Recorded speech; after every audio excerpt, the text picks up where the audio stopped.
Dis avec moi, ce n'est pas encore fini. Maintenant, je veux parler prophétiquement. Je veux dire à une jeune fille, ce n'est pas encore fini. Si ce fiancé est parti, un autre va venir. Dis avec moi, amen. Ce n'est pas encore fini. Si quelqu'un essaie de mettre un point dans ta vie, moi je mets point virgule, parce que ce n'est pas encore fini. Ce n'est pas encore fini. Si Pierre n'est pas venu dans ta vie, Mamina peut venir, peut dire encore, ce n'est pas encore fini. J'aimerais qu'on puisse te placer juste à la chambre haute. Et Dieu a bien fait de te placer aujourd'hui ici. Tu as bien fait de venir. Ce n'est pas encore fini. Dis avec moi, ce n'est pas encore fini. Ne mettez pas un point dans ma vie, vous ne connaissez pas ma vie. Ce n'est pas encore fini. J'étais tombée malade, mais je ne suis pas morte. J'aimerais dire à quelqu'un, quelle que soit la situation qui t'emmène jusqu'à la fournaise, tu ne vas pas mourir. Je dis encore à quelqu'un, ce n'est pas encore fini. Ce n'est pas encore fini. Ce n'est pas parce que ce garçon est parti que je vais dire c'est fini. Je continue, ce n'est pas encore.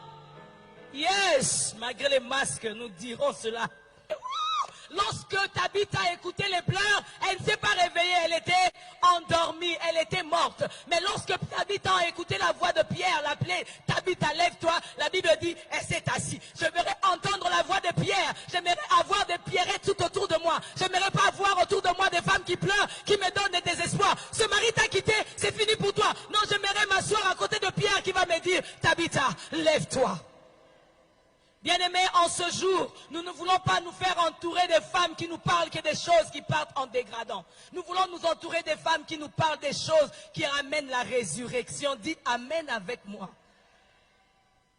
Seigneur, tu ne vois pas. Seigneur, tu ne vois pas que ça sent mauvais. Seigneur, tu ne vois pas que ça fait 4 jours. Seigneur, tu ne vois pas que j'ai fait 40 ans. Seigneur, tu ne vois pas que j'ai 45 ans. Seigneur, j'atteins déjà la ménopause. Seigneur, pour les médecins, je n'ai plus de rein. Seigneur, pour les médecins, je n'ai pas d'ovule, je n'ai pas d'ovaire, je n'ai pas d'enfant. Seigneur, comment je peux faire? Bien-aimé, même si ça sent déjà, même si ça a déjà fait 4 jours, Lazare, on ne l'entend même pas. Il est entouré des liens et des bandes. La Bible dit, Lazare, Jésus l'a appelé. Tabitha, Pierre l'a appelé. Est-ce que quelqu'un peut juste appeler ton nom? C'est que j'aime avec Dieu. Il nous connaît par nos noms. Il connaît mon nom. Comme la position que le Seigneur attend lorsqu'on te dépose à la chambre haute, c'est la prière. Dis avec moi la prière. Je n'ai jamais, alors excusez-moi, jamais prié une semaine en jeûne et prière pour mon mari. Jamais.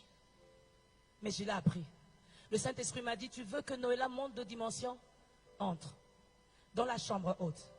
Prie pour lui. Il ne change pas par mes conseils. Il change parce que je passe mon temps dans la chambre haute. Je me prive de la nourriture. Je me prive des choses. Je passe mon temps à prier. Et lorsque je prie, je sors comme ça. J'ai l'impression qu'il a changé de visage. Bien aimé, non, le Saint-Esprit est magnifique. Lorsque je me plains, j'ai l'impression qu'il devient méchant. Mais lorsque je prie, oh, il est doux. Le Saint-Esprit va vous donner un autre miroir de votre mari. Vous m'entendez? Vous le voyez bizarre, différemment, satanique, colérique, impulsif. Continuez les termes. Il ne changera pas. Ce n'est pas tes paroles qui le changent, c'est la parole de Dieu. C'est ta prière, c'est ta consécration, c'est le temps que tu passes avec Dieu. Le Saint-Esprit a changé d'abord Mamina, avant de changer Noëlla. Le problème avec nous, c'est que nous voulons ne Tabitha d'abord dans lui. Non, lui s'il ressuscite, il va trouver la même femme qui n'a pas changé. Non, non, lorsque je suis parti dans la présence de Dieu, Dieu a eu d'abord à faire un travail en moi. Vous m'entendez? En moi. Ce qui nous tue aujourd'hui, ce qui nous garde dans les lits de Tabitha, c'est lorsque nous voyons que nous n'avons pas de faute, c'est seulement les hommes qui ont des fautes. Non, entre en toi-même. Qu'est-ce qui fait que tous les hommes qui viennent vers toi partent? Tabitha, lève-toi. Qu'est-ce qui fait que chaque fois qu'un homme est venu, Pierre est venu, André est venu, Émilien est venu, Jean-Jacques est venu, ils partent toujours? Tabitha, lève-toi. Ça veut dire que ce n'est pas André, Émilien et Jean-Jacques et tous ces hommes-là et Michel qui ont des problèmes. C'est toi. Pourquoi ils partent? C'est toi qui dois entrer dans la chambre haute pour revoir ta vie. La Bible dit, elle ouvrit les yeux. Je prie que quelqu'un puisse ouvrir les yeux maintenant. Lorsqu'on va appeler ton nom, on va appeler ta situation. Ouvre les yeux. Je suis une femme seule. J'ai besoin d'un homme dans ma vie. Mais mes yeux sont encore fermés. Pierre, prie pour moi.